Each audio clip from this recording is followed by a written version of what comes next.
Inflation is causing financial stress. These five strategies can help you build a better budget.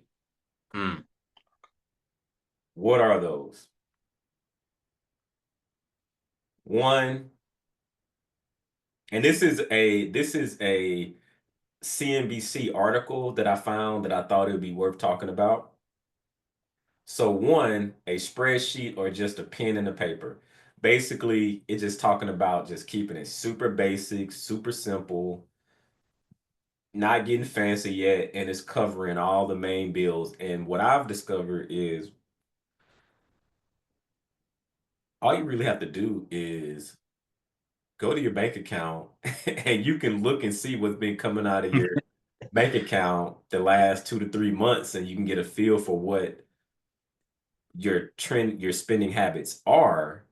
But you really also need to understand like your core bills that you have that's a necessity, like you that's operating that you need to operate your household. But it also highlight those things that you just coffee shop here, coffee shop there. Not a good thing or bad thing, but go here, go there, and you'll realize how much you're nickel and diming yourself. But then also you'll see how many apps that you may have that you may have even forgot about. Is just on autopilot. Yep. And so what happens is a lot of times these companies they remove the friction. They remove the friction to make it easy for you to sign up auto pay, and then you just forget and you just get auto paid to death. Yeah. Man, auto pay and Apple Pay. I think we talked about that last week, man. I got another story. Last night. Left my wallet in the car. But at least it's in the car. Mm. I know where it's at. So it's cold. I'm in Boston. It's cold. So I go up to the register, they didn't brought the check. I'm about to go out the door, but I say, let me ask real quick. Hey, can I pay my tab with Apple Pay? Yes, yes, sir. You sure can. I know they were so excited to know that I was finna pay and wasn't finna dine and dash. I had my jacket on and all that. But man, I ended up I tipped a little more just because I could use Apple Pay. So you know what I'm saying? Like that's just a little example. They removing the friction. I thought that was a really good way to put it. I didn't feel any friction. I didn't have to go out in the cold. I just had to tap my phone real quick. Tap that phone. Tap that phone. All right, number two, budgeting apps. Mm. There's a lot of different budgeting apps out there. You probably heard people mention Rocket Money, where that I think that one, I'm not sponsoring anything, but I think that's one of the ones where it'll help you find all of the subscriptions that you're on, and it'll take you off of them if that's what you want to do, and it'll help you save some money that way. But there's other free ones. Um, just look around, do your research. We don't have to go too deep there. Uh, Three, I'm like, you can do the cash stuffing, aka the envelope method. I will say that if you were in California, Mm. obviously that's an extreme. But when that's that, I would say that's the other side of it, though. Or California or somewhere else where like if something happens in your home and your cash is in your home, you risk that. But that's a one-off. Like, how often does something like that happen, right? So I Right. don't want that to be a deal breaker for you if cash envelope is going to help you build that muscle. But basically, what they're calling out is, hey, keep it simple, go super basic, old school, Hmm. put cash in the envelope. Right. Me and wife at the beginning of our marriage, we was doing that. It actually works pretty good whenever you like, okay, this is for groceries. Okay, Hmm. this is for that. And so like, well, or this is the restaurant budget. Because like once it's gone, it's over with. Oh, Like, and so you be like, do I okay. wanna do I want to do I want to spend it on that? No, I'm gonna wait. Or you just like really paying attention. So it had its season for us now, not so much. But that's definitely an option. What are your thoughts when you hear cash envelope? Is that something that you've ever tried before? Uh, I think my generation, we just grew up in a time where physical cash is just very, I don't want to say rare, but the only times I actually need physical cash is Boston's one of the few cities that has an area or areas that require cash, like to go to the pastry shop or something, or in like the North End. But The barbershop. That's probably the only time I can think where I have to be like, okay, where's the ATM? I need to locate some cash real quick. I don't have because I don't carry cash on me like that. But I think that that's a really good idea for like the envelope stuffing. Because at first I was like, well, maybe you can keep the cash somewhere else. But to me, it sounds like the benefit from this is that it helps you visualize how much these things cost, and it helps you start to associate. I have to physically because it really does not hit the same when it's bloop bloop. That Right. doesn't hit this. It sounds fun. I want to do it Yeah. again. Versus that pulling out the envelope, you're like, dang, and then hearing that empty envelope, that's not as fun. And so I think it's a good like visualization technique. And I think for people that's new to earning money and spending money, I think they should do that. I would recommend it. Maybe not in large amounts. I wouldn't be doing this with my mortgage or, you know what I'm saying, or my rent, but do it with like groceries or something, or so, put like half your groceries or something like it's good to physically manipulate it and feel it leaving, feel it coming in and make it real again. Yeah. Yeah. Make your finances real again. I love that. But something that you said that you got me thinking, I'm thinking for us, I think for probably for a lot of other people, maybe y'all are like me, the groceries and the restaurant, that's what gets you sometimes. Yeah. And so having one, if you did it for nothing else, maybe that one, those two, and like that alone may help be a game changer for you. You could play around with it, but something to think about.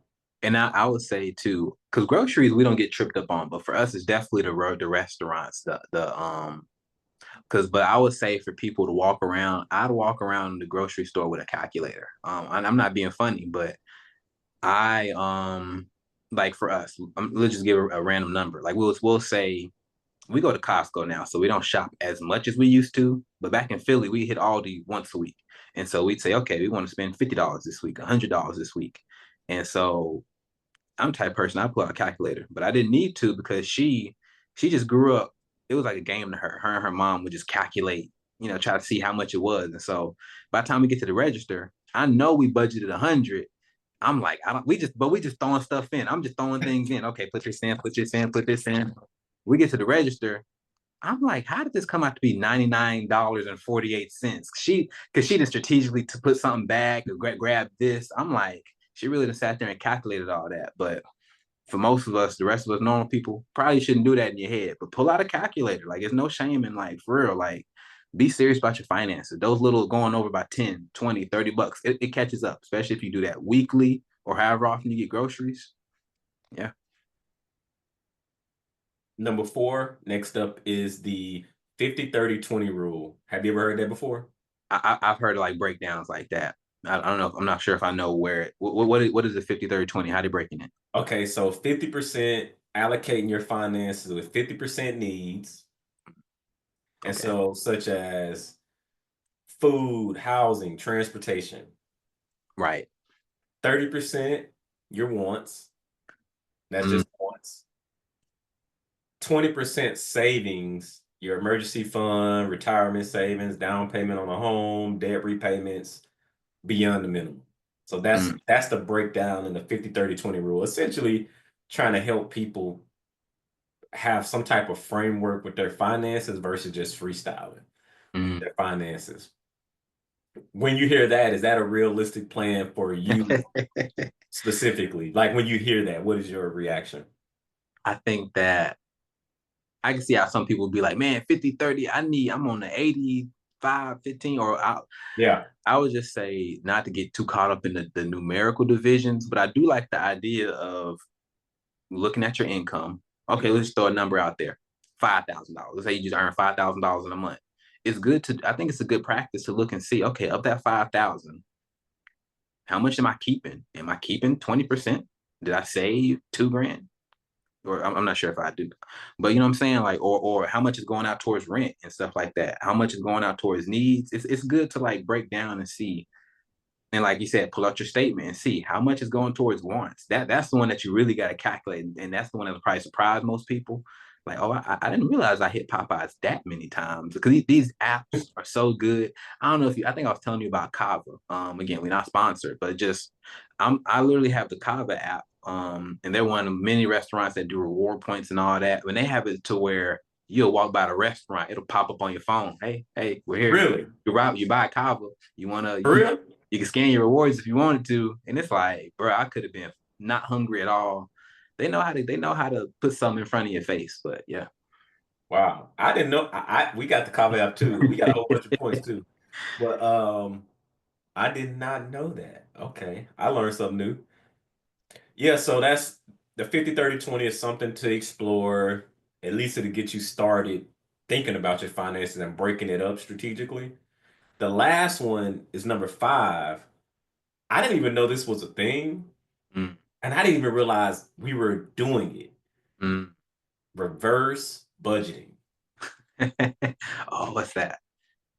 People get creative with these terms and these labels. I'm like, what? And so I'm reading. I'm like, what is reverse budgeting? Right. So reverse budgeting is another method that puts your savings front and center.